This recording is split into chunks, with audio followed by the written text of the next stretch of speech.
देखिए, इकोनॉमिक्स जो होता है ये एसएसटी के अंतर्गत आता है।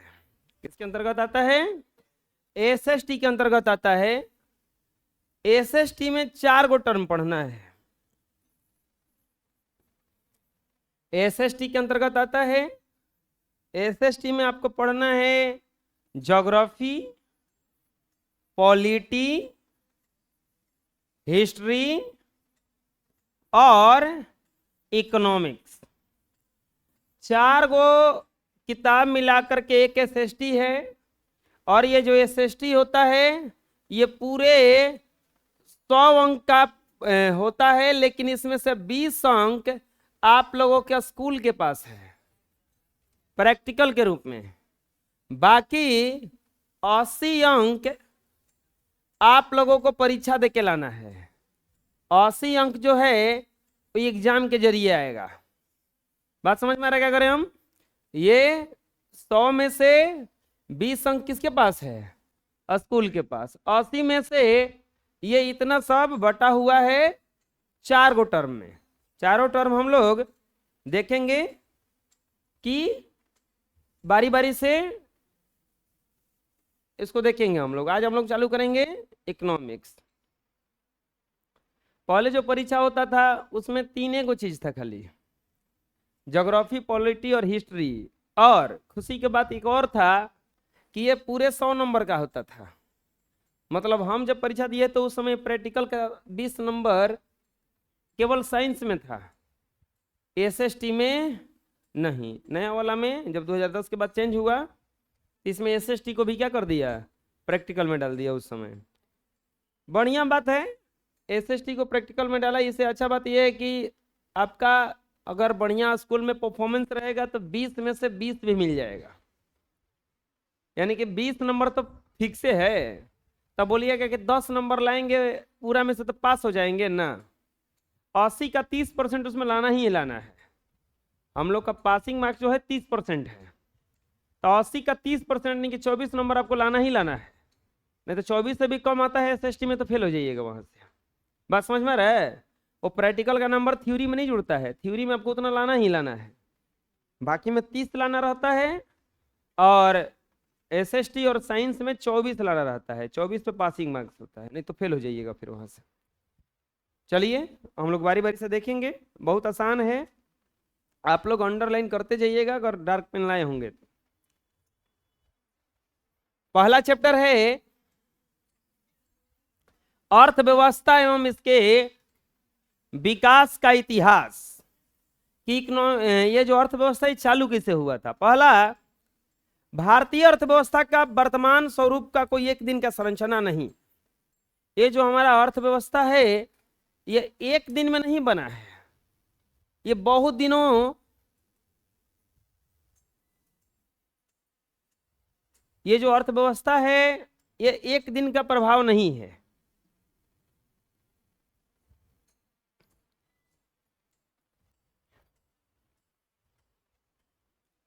भारतीय अर्थव्यवस्था का स्वरूप कोई एक दिन का संरचना नहीं है। इसका मूल जो सूत्र की जड़ें काफी गहरी है। 15 अगस्त 1947 को मिली आजादी से पहले 200 वर्षों तक भारत अंग्रेजों का गुलाम था। आपको पता ही है भारत जो है गुलामी से बाहर निकला 1947 को। 200 साल तक ये लोग राज किया भारत पर।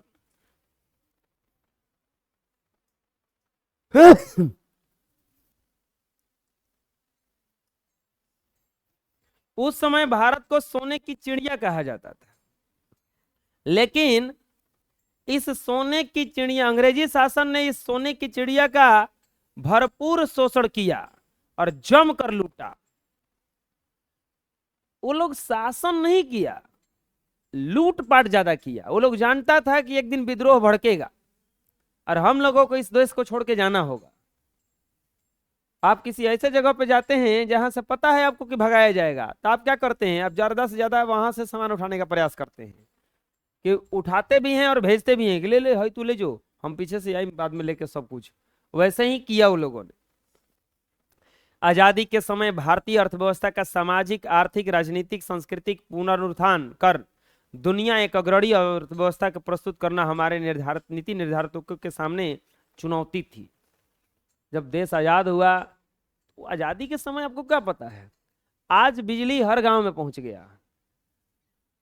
पंडित नेहरू को ऐसा भारत मिला था जहां के लोग बहुत अनपढ़ थे, कुछ कोई जानता नहीं था। आज कोई बात फैलाने में 1 घंटा भी नहीं लगेगा, 10 मिनट के अंदर पूरा दुनिया में फैल जाएगा। वो इतना तेजी से संक्रमण हो जाएगा उसका। पहले की दुनिया में क्या होता था कि अरे कुछ था ही नहीं ना, अब तो मोबाइल के चलते इतना आसान हो गया कि कुछ भी हो जा रहा है।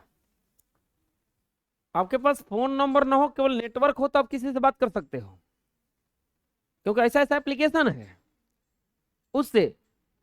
अब वो दुनिया सोचो जहां पर रेडियो चलता था, उसमें भी रेडियो जो एफएम होता है वो 3 बजे शुरू होता था, बाकी भर दिन से बोलता था, ऐसा कुछ।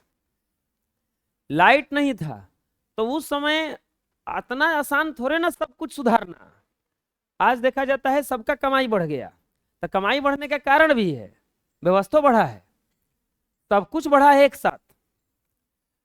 इस अध्याय में अर्थव्यवस्था का परिचय, व्यवस्था का विकास, विकास की माप, विभिन्न सूचकांक, बिहार के विकास की स्थिति, देश के आर्थिक विकास में बिहार के आर्थिक विकास की भूमिका, मूलभूत आवश्यकताएं, विकास का संबंध आदि बातों पर प्रकाश डाला गया। परिचय देखते हैं। अंग्रेजी शासन ने भारतीय अर्थव्यवस्था को अपना के उपनिवेश बना के रखा था। वो लोग का नीति था फूट डालो और शासन करो, दास बनाकर रखा। ब्रिटिश शासन के पूर्व भारतीय अर्थव्यवस्था कृषि प्रधान होने के बावजूद उद्योग, व्यापार, यातायात, आधारभूत संरचना आदि कई महत्वपूर्ण देशों की तुलना में अच्छी स्थिति में थी, लेकिन शोषण एवं दमनकारी नीतियों के कारण भारत की स्थिति जर्जर हो गई। बहुत अच्छे कंडीशन में था भारत वो, लेकिन इतना ये लोग शोषण किया कि एकदम जर्जर स्थिति में चला गया। ये गरीबी, अशिक्षा, अंधविश्वास, विषमता, शोषण का साम्राज्य था। अंग्रेजी शासन के लगभग 200 वर्षों में भारतीय अर्थव्यवस्था में कोई विकास नहीं हुआ। वो लोग कोई विकास नहीं किया, उल्टे लूटा। प्रति व्यक्ति आय की स्थिरता, कृषि की जनसंख्या पर बढ़ती हुई निर्भरता, हस्तशिल्प उद्योगों का पतन, उसके बाद नष्ट हुई औद्योगिक व्यवस्था, इस बात को पूरी तरह स्पष्ट कर देते हैं कि अंग्रेजों ने भारतीय अर्थव्यवस्था का शोषण किया।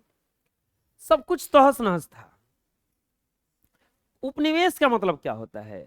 जब कोई एक देश किसी समृद्धशाली राष्ट्र के अंतर्गत रहता है, उसके समस्त आर्थिक व्यवसायिक कार्यों का निर्देशन नियंत्रण शासक देश होता है, ऐसे शासित देश को शासक देश का उपनिवेश कहा जाता है। मतलब क्या हुआ?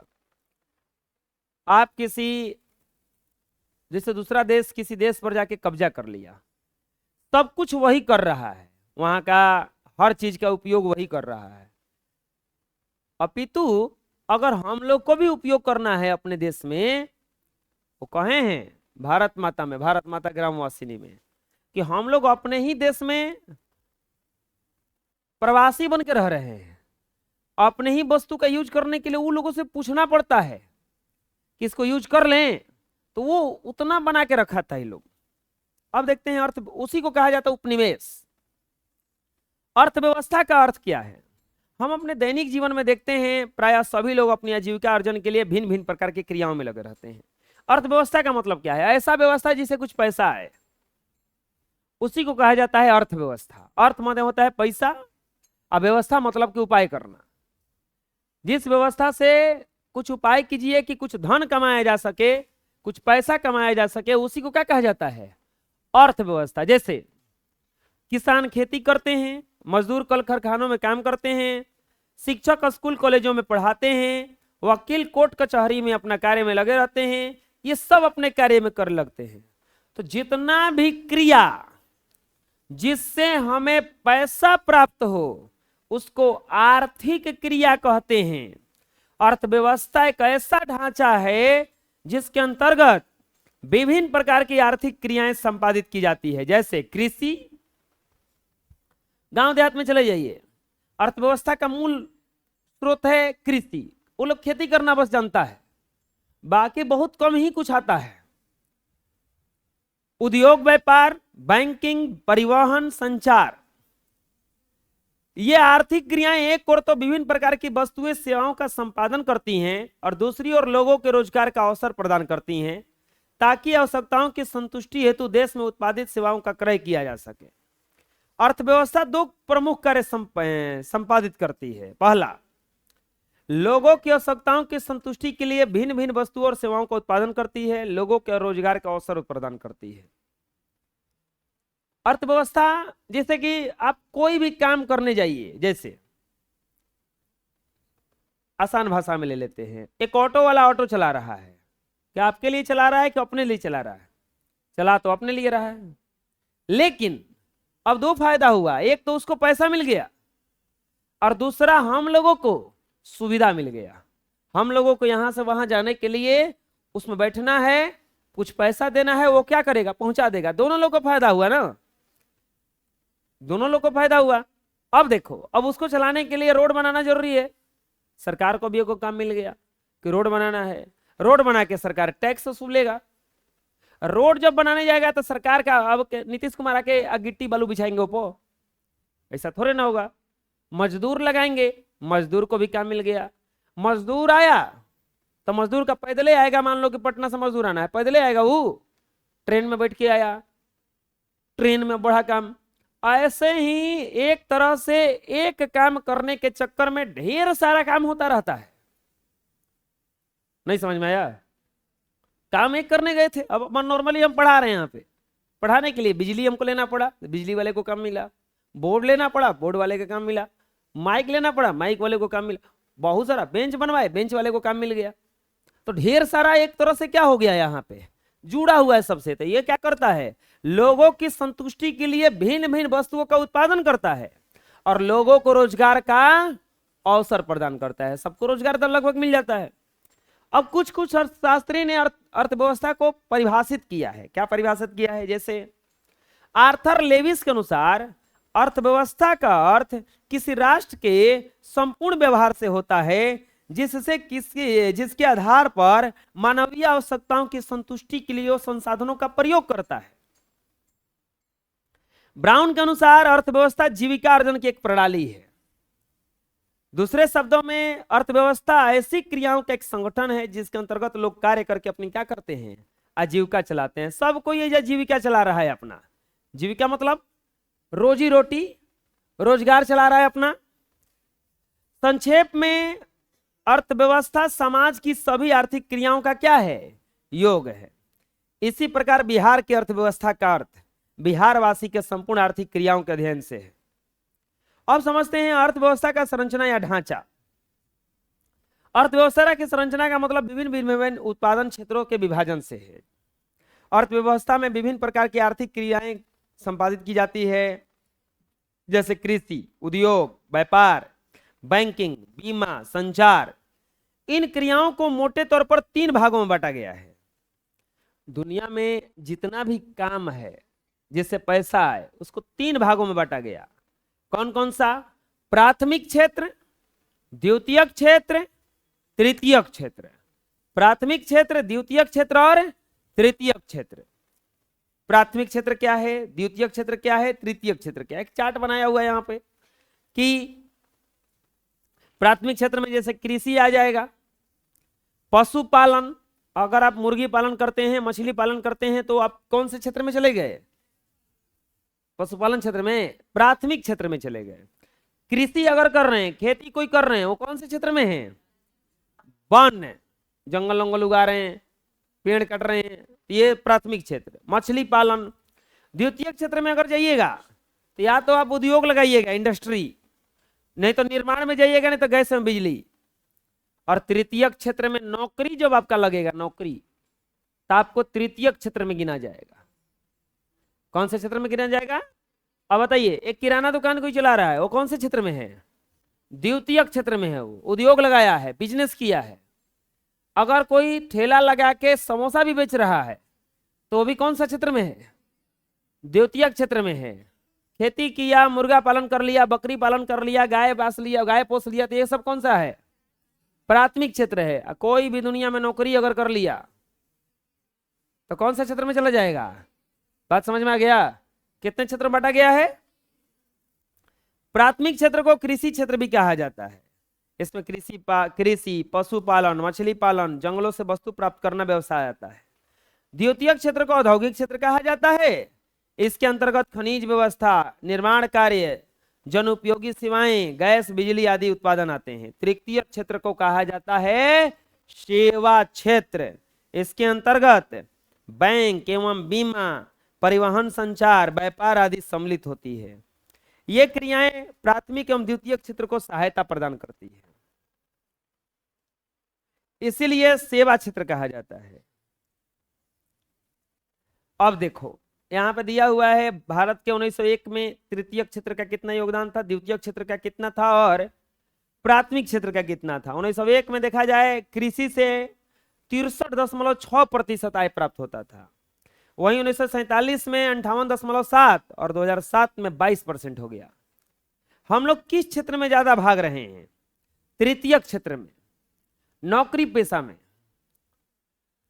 3 गो चीज होता है यहाँ पे, देखो 2-3 गो चीज होता है। बहुत खतरनाक स्थिति है इसका। जैसे बिजनेस करता है आदमी, नहीं तो खेती करता है, या नहीं तो नौकरी करता है। 3 गो क्षेत्र है। अगर द्वितीयक क्षेत्र में कोई भी देश आगे चला गया बिजनेस में, तो देश बहुत आगे जाएगा।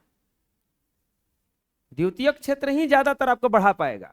अगर आपको खूब पैसा कमाना है, देखो 2-3 प्रकार का आएगा। अगर आपको जिंदगी सुकून से जीना है बिना टेंशन के, तो गांव में चले जाइए, खेती कर लीजिए 2-4-5 बीघा, एगो गाय पोस लीजिए, आराम से जिंदगी आपका क्या करेगा, निकल जाएगा। एक छोटा सा भराव होगा जिसमें आप सब्जी उगा लीजिए 2-4 कट्ठा, खाते रहिए, उगाते रहिए, घूमते रहिए, सुकून का जिंदगी बीतेगा।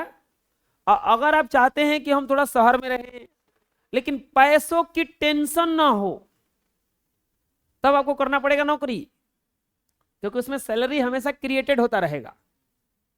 वो चाहे कंपनी डूबे, चाहे सरकार मरे, चाहे कोरोना आ जाए, चाहे लॉकडाउन लग जाए, पैसा क्या करता रहेगा, आता रहेगा। अब आता है आपको खूब पैसा कमाना है, तो ना खेती करना होगा और ना ही नौकरी करना होगा। अब आपको किस में आना होगा, बिजनेस पे। क्योंकि अब सुनो, बिजनेस का फायदा, सिर दर्द, कपार दर्द, हेडक, चिंता, सब कुछ से भरे रहेंगे आप।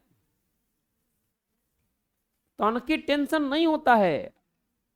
हेडक आपको कपार पे, बिजनेसमैन का ज्यादा हार्ट अटैक आता है। हार्ट अटैक आइबे करेगा, वो लोग का हार्ट अटैक आएगा, ब्रेन हेमरेज होगा, 2 गो चीज होगा। क्या ससुरा कुल ब्रेन दिमाग लगे रहता है वही में, ब्रेन दिमाग ज्यादा लगाइएगा। घरे अगर पापा दुकान चलाते होंगे तो घरे आते होंगे तब कुछ ना कुछ हिसाब करते होंगे। अब देखिएगा, नहीं तो ज्यादातर लेट से अइबे करते हैं, वैसा टाइम में करेंगे, खाएंगे, सो जाएंगे, फिर सुबह उठेंगे, फिर काम में लग जाएंगे। नौकरी वाला का देखिएगा, अगर अगल बगल कोई नौकरी करने वाला हो, आराम से 9 बजे जाएगा, धीरे धीरे स्कूटर निकालेगा, हेलमेट पहनेगा, 2 घंटा में आराम से जाएगा और टाइमली घरे आ जाएगा। बिजनेसमैन लोग कभी घरे नहीं आते हैं टाइमली, कब 7 बजे तो कब 12 बजे। अब दुकान है, सामानों तो खरीदने जाना है, अब गए बाजार करने तो 9 बजे आ जाएंगे, पता चला 11 बजे रात के। वो हमें आके मिला रहे हैं बैठ के कि का आइल बा, कितना आइल बा, ये सब होता है। तो हेडक है बहुत ज्यादा उसमें। खैर अमेरिका जैसा देश बहुत आगे कैसे गया, इतना बढ़िया बढ़िया लोग कंपनी खड़ा कर दिया है ना, कि कहाँ जाएगा ये लोग। ऐसा ऐसा एप्लीकेशन बना दिया है कि दुनिया पर राज कर रहा है लोग। अब यूट्यूब हुआ, फेसबुक हुआ, ये सब क्या है, एक तरह से कंपनी है पूरा। वो कंपनी बैठा के रखा हुआ जा, ये पूरा तरह से यहाँ पे क्या कर रहा है, इसको राज कर रहा है वो लोग। बिना उसका पॉसिबल नहीं होगा। आपको पता है नेपाल में बैन हुआ था, ये सब बैन होने का 2 कारण था उजा। पहला कारण, नेपाल में भ्रष्टाचार बहुत ज्यादा था, हजार करोड़ का घोटाला हुआ था वहां पे, 1,000 नहीं 4-4 हजार करोड़ का भ्रष्टाचार चरम सीमा पे था। दूसरा बात, वहां का जो नेतवन का लड़का था वो बकलोल था। भारत के नेता के लड़कन के देखना, तुम अमित शाह के चाहे किसी भी नेता का लड़का को फोटो तुम फेसबुक पे नहीं देखोगे, यूट्यूब पे नहीं देखोगे, कुछ पोस्टें नहीं करता है ससुरा। वो लोग का किया, अब ये जनता मर रहा है खैला बिना नेपाल में। ये लोग लइकवा का ये लोग का, ये लइकवा गया बाहर में बढ़िया रेस्टोरेंट में खाना खाते हुए सेल्फी लेके फोटो अपलोड कर दिया। अब बताओ ये जनता मर रहा है, कोनो बड़ा नेता का लड़का देखेंगे कि देखो ना ये हम लोग मर रहे हैं खैला बिना, ई तो बढ़िया रेस्टोरेंट पे फोटो खिंचवा रहा है, जाके बढ़िया बढ़िया जगह पे घूमने जा रहा है, बढ़िया बढ़िया घर बनवा रहा है। भड़कबे ना करेगा आदमी कि क्या है रे, हमनी के जब मरत नहीं जा, हमनी के जब खपड़ा वाला घर में चुगता वो घर नहीं बना, तो तू करोड़ों के घर में रह रहा है, वही पे भड़का है सब। वो अब सरकार का किया, बोला कि रुको हम रुकवा देते हैं एप्लीकेशन में सफा, ना फेसबुक रही ना फोटो आई। वो जो एक चीज चल रहा था टिकटॉक, वो चाइना का था, वो टिकटॉक पे बवाल हुआ है सब, वो जरूरी था बवाल। आप भारत के नेता को देखना, कोनो नेता के लड़का के फोटो नहीं आएगा, कोनो नेता का घर तुमको पता नहीं चले घर कहाँ है उसका। ठीक है, घर के आगे दूगो गाय बनवाता है वो लोग कि गोबर लगा रहे, देखला पर लागो कि गोबर लगा रहा, घुसला पर पता चले कि स्वर्ग है, बुझा रहे ना। तो कोनो नेता का भारत में तुम देख जान नहीं पाओगे कि कहाँ कहाँ का है। वो लोग कर भी नहीं करता है, वो लोग फोटो खिंचवाता है ना तो घड़ी पहन लेता है रोलेक्स का, और जैसे ही फोटो खिंचवाता है तो फट दिन से कर लेता है, हाँ खींचिए। तो पागल ना बुझाया, बहुत तेज है सब। घूमेगा मर्सिडीज में, अब फोटो लेगा अल्टो कार में, हाँ अल्टो कार में फोटो खिंचवाएगा, हाँ खींचिए खींचिए, देखिए मेरा अल्टो कार है। मर्सिडीज का दाम है 30-35 लाख, अल्टो कार का दाम है 2 लाख 3 लाख, वो हमें फोटो खिंचवाएगा कि हम यही कार में घूमते हैं, ना तो टेम्पो में बढ़ जाएगा। देखो अर्थव्यवस्था 3 प्रकार की व्यवस्था पाई जाती है। अब सुनो, अर्थव्यवस्था में 3 प्रकार की व्यवस्था है। अर्थव्यवस्था के क्षेत्र को कितने भागों में बांटा गया है? 3 भागों में, प्राथमिक, द्वितीयक और तृतीयक। अर्थव्यवस्था के प्रकार में 3 प्रकार का अर्थव्यवस्था आता है, पूंजीवादी, समाजवादी और मिश्रित। ध्यान से समझना, पूंजीवादी क्या है। अमेरिका में जो सरकार हेतु चलता है, अर्थव्यवस्था चलता है, पूंजीवादी है। पूंजीवादी का मतलब वहां पे सब कुछ बिजनेसमैन करते हैं, हर चीज पे निजी व्यक्ति के हाथ में है वहां पे। चीन में सब कुछ सरकार करती है। दो एगो चीज होता है, या तो सब लोग सब कुछ निजीकरण कर दो, या तो सब कुछ निजी कर दो, या तो सब कुछ गवर्नमेंट के तरीका से होगा। तीसरा अर्थव्यवस्था है मिश्रित, कुछ पूंजीवादी और कुछ समाजवादी। ये भारत में चलता है। अब इसका एग्जांपल बताते हैं। वहां पे चले जाओगा स्कूल में तो सब वहां पे प्राइवेट स्कूल ही मिलेगा, निजीकरण है, सारी व्यवस्था प्राइवेट है, सब कुछ वहां प्राइवेट है। सरकार क्या करता है? सरकार बस सबको कंट्रोल करके रखा है, टैक्स बांध के रखा है। अब चले जाओ चाइना, सब कुछ सरकारी है, जो भी चीजें सरकारी। हमारे यहाँ क्या है? सरकारी स्कूल भी है, प्राइवेट भी है, सरकारी बस भी है, प्राइवेट भी है, सरकारी हेलीकॉप्टर भी है, प्राइवेट भी है, सब कुछ दोनों मिला के है। सरकारी अस्पताल भी है, प्राइवेट भी है, सब कुछ। तो ये मिश्रित अर्थव्यवस्था है। तो देखो इसमें लिखा हुआ है कि जिस व्यवस्था में उत्पादन के साधनों का स्वामित्व निजी व्यक्ति के पास होता है उसी को कहा जाता है पूंजीवादी। एक बार मोदी से सबको खिसियाया था रेलवे का निजीकरण करने पर। रेलवे किसका संपत्ति है? सरकार का। अभी तक रेलवे नहीं हो पाया है। रेलवे आज तक कोई एरोप्लेन आदमी चला लिया निजी, हेलीकॉप्टर चला लिया, सब कुछ चला लिया, रेल अभी तक निजी नहीं चल पाया है। रेल टोटल किसका है? गवर्नमेंट का है।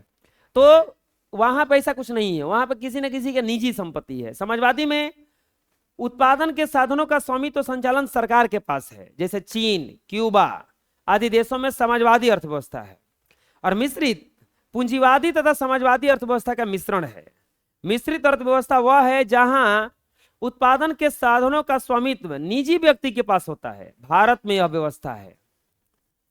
अब बोलोगे कि पूंजीवादी केवल भारत में ही चल पाएगा? नहीं चलेगा, पॉसिबल नहीं है। तो खाली समाजवादी चल जाएगा? नहीं चलेगा। वो गवर्नमेंट अगर चाह जाए तो सबका इलाज नहीं करा सकती है, तो छोड़ दी है।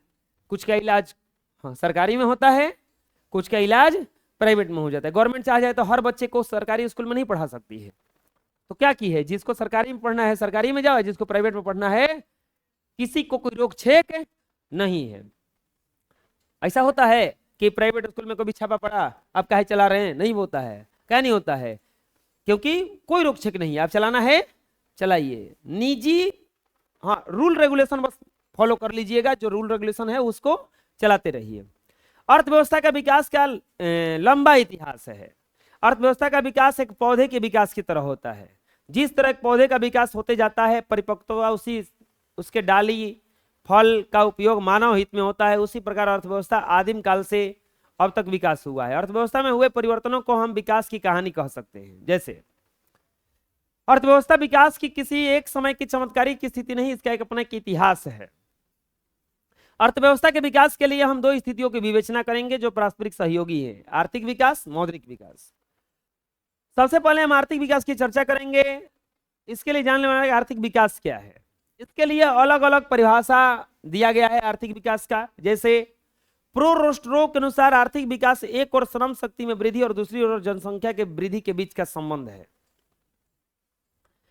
प्रो मेयर बाल्डविन ने बताया कि आर्थिक विकास एक ऐसी प्रक्रिया है जिसके द्वारा दीर्घकाल में किसी अर्थव्यवस्था के वास्तविक राष्ट्रीय आय में वृद्धि होती है। आर्थिक विकास का मुख्य उद्देश्य समस्त आर्थिक अर्थव्यवस्था के समस्त क्षेत्रों को उत्पादकता का ऊंचा स्तर प्राप्त करना होता है। इसके लिए विकास की प्रक्रिया को गतिशील करना पड़ता है। यह भी जान लीजिए कि आर्थिक विकास, आर्थिक वृद्धि और आर्थिक प्रगति में अंतर क्या है। अच्छा, आपको क्या लगता है, विकास और वृद्धि और प्रगति तीनों में अंतर है कि नहीं है?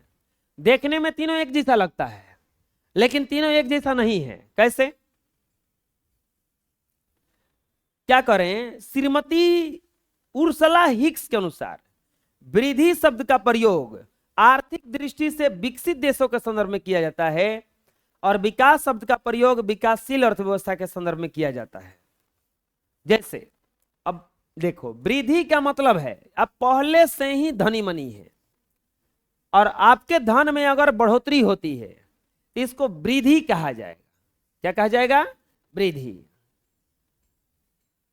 आप कभी नहीं सुनिएगा अगल बगल कि आदमी वृद्धि कर रहा है, आप सुने होंगे हमेशा कि बहुत विकास कर रहा है। विकास का मतलब आप अभी बढ़ रहे हैं। जैसे भारत वृद्धि देश, वृद्धि नहीं हो रहा भारत का, भारत का भी क्या हो रहा है? विकास हो रहा है। ये अमेरिका का देखा जाएगा तो अमेरिका को वृद्धि कहा जाएगा, क्योंकि भारत अभी धीरे धीरे क्या हो रहा है? बढ़ रहा है, आगे बढ़ रहा है अभी, तो उसी को कहा जा रहा है। ये वृद्धि का मतलब होता है कि पहले से सब कुछ है और ज्यादा होने लगा, तो इसको क्या कहा गया? वृद्धि। अभी आप रनिंग में हैं, अभी आप धीरे धीरे अपना सही कर रहे हैं सब कुछ, तो इसको क्या कहा जाएगा? विकास। समावेशी विकास क्या है? समावेशी विकास का मतलब होता है, खड़ा हो जाओ जी, किताब लाई है तू किताब लाई है? खड़ा नहीं, इसलिए कहते हैं कि लेके आया करो, मुहवा बंद रहेगा।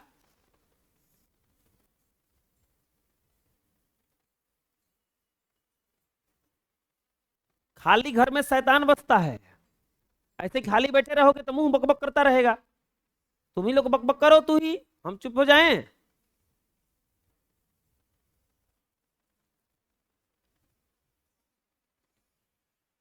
यही खातिर पीटते हैं। अभी 2-3 और लेट से आया है, खड़ा होगा जी। कौन कौन लेट से आया है? क्या सोचे थे? भूल जाएंगे। हाँ बैठो, खड़ा करे। तू लेट से आया कहाँ है? तू तो पिटा गया, अब कुछ खड़ा हो रहा है।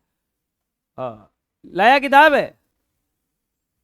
कल लाएगा? नहीं आओ, किताब लाई है ना? तू जरा फुकरा के पीटने जाना पड़ेगा, तोरो को पीट लेंगे सही। कल लाई बा, सच कहत रहो। आए तू कल लाई की किताब है, सच बोल रही है? आए तो कल ना पीटेंगे, आज तो पीट भी करेंगे ना। कल ना पीटेंगे, कल लाएगी तो। हाँ हाँ याद यार, और हाथ क्या लाई? अब बैठ के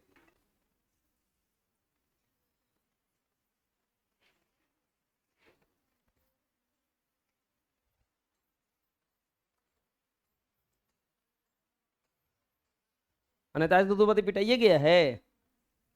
6 दिन और पिटाना है, 12 बत्ती हो जाएगा। कहियो दया भाव आ जाएगा तो छोड़ियो देंगे। ऐसे तो जानबे करते हो हम दयालु कितने हैं। समावेशी विकास किसको कहा जाता है? अगर ऐसा विकास किया जाए जैसे जिसमें सबका फायदा हो, कोई भी वर्ग, चाहे गरीब हो अमीर हो, गोरा हो काला हो, कोई न छूटे, सबका समान रूप से विकास किया जाए, उसी को कहा जाता है समावेशी विकास। कौन सा विकास कहा जाता है? कस के बोलो। अब देखते हैं हम लोग सतत विकास किसको कहा जाएगा। समावेशी विकास में क्या है? सबका विकास, जैसे मोदी आते हैं ना, सबका विकास, सबका विश्वास, सबका साथ, सबका विकास, ऐसे होता है ना। अब समावेशी विकास क्या है? ये तो है सबका विकास। सतत विकास क्या है? जैसे सतत विकास समझना, आपके घर में मिठाई आया, 1 किलो मिठाई आया, मामा जी लाए थे, मामा जी मिठाई ही लाते हैं, आप बड़ी खुश। लेकिन बाद में पता चला कि छोटका भैया घरे नहीं है, मिठाई बटाए लगल, तो अब क्या हुआ कि खा गए सब मिठाइया बैठ के आप पे। तो ये सतत विकास में नहीं जाएगा। ऐसा विकास करना है जिससे अभी भी दिक्कत ना हो और भविष्य में आने वाली पीढ़ियों को भी दिक्कत ना हो, तो इसी को कहा जाता है सतत विकास। क्या कहा जाता है? सतत विकास। ऐसा विकास जो जारी रह सके, टिकाऊ बन सके। सतत विकास में न केवल वर्तमान पीढ़ी बल्कि आने वाले पीढ़ी के विकास को भी ध्यान में रखा जाता है। अब ये नहीं कि आपको पानी मिला है, अब कुल पानी नीचे से खत्म कर जाइए। अब जैसे ये यहां पर पहाड़ में क्या है, रोकना पड़ा इसको सरकार को। ये लोग सतत विकास नहीं, समावेशी विकास कर रहा था, सतत विकास पे ध्यान नहीं दे रहा था, काटते चला जा रहा था, सब रोकना पड़ा। आने वाली पीढ़ियां कैसे घर बनाएंगी? ईंटा थूरेगा साहब, ईंटा कुछ कुछ के जना ना घर ढलवाएगा, इसको रोकना पड़ा। कि गवर्नमेंट देखा कि तो अगला 10-15 साल में तो खत्म कर दिया सुन, सब रोको इसको, तो उसलिए रोक दिया सब। बात समझ में आ रहा है? अरे आप लोगों के भी घर में मिठाई होता होगा तो मम्मी छिपा के रख देती होंगी कि एकरा भी रही तो कुल खाइए जाई। वो सतत विकास करती हैं कि जो घरे नहीं है उसको भी देना है ना, तो सतत विकास है। मैडिसन नामक अर्थशास्त्री ने बताया, एडिशन कोई काट देगा मतलब मैड हो जाएगा। मैड नामक अर्थशास्त्री ने बताया, नहीं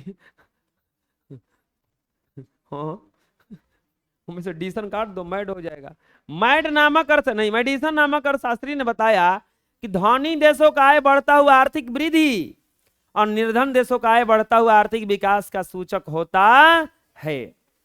जहां तक आर्थिक प्रगति की बात है, यह एक व्यापक शब्द है जिसका प्रयोग किसी आर्थिक इकाई के लिए किया जा सकता है। इसमें आर्थिक वृद्धि और आर्थिक विकास दोनों ही शामिल रहते हैं।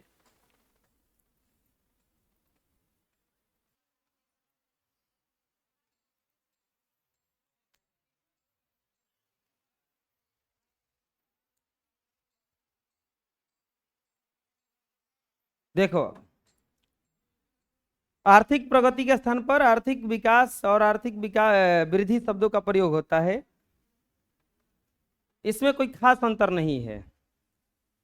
आर्थिक नियोजन क्या है? देखो, आर्थिक नियोजन का एक समयबद्ध कार्यक्रम के अंतर्गत पूर्व निर्धारित सामाजिक तथा आर्थिक उद्देश्य को प्राप्ति करना, अर्थव्यवस्था में उपलब्ध आर्थिक संसाधनों का नियोजित समन्वय एवं उपयोग करना है। जैसे 4 गो शब्द यहां पे आया, कौन कौन सा? आर्थिक विकास, आर्थिक वृद्धि, आर्थिक विकास, आर्थिक प्रगति और आर्थिक नियोजन है। आर्थिक नियोजन, चारों का मतलब समझो। विकास का मतलब है कि कोई देश का निर्धन देश है, कोई निर्धन देश है और इसका आय बढ़ता जा रहा है, तो इसको कहा जाएगा आर्थिक विकास। कोई धनी देश है और इसका आय बढ़ता जा रहा है तो इसको कहा जाएगा आर्थिक वृद्धि। प्रगति को दोनों दोनों में तो प्रगति हो रहा है तो इसको प्रगति शब्द का प्रयोग इन दोनों के लिए किया जाता है। नियोजन क्या है? नियोजन क्या है? जैसे आप लोगों को 9th के बाद 10th का बोर्ड परीक्षा देना है तो उसमें जैसे कि आपका 9th क्लास का परीक्षा हो गया मार्च में, अब मार्च से लेकर के अगले डेट तक यानी कि फरवरी तक आपको एक टाइम मिला है कि इस टाइम में आप 5 को 6 को सब्जेक्ट जो है रेडी कर लीजिए। अगर रेडी नहीं होता है तो आपका नंबर खराब हो जाएगा।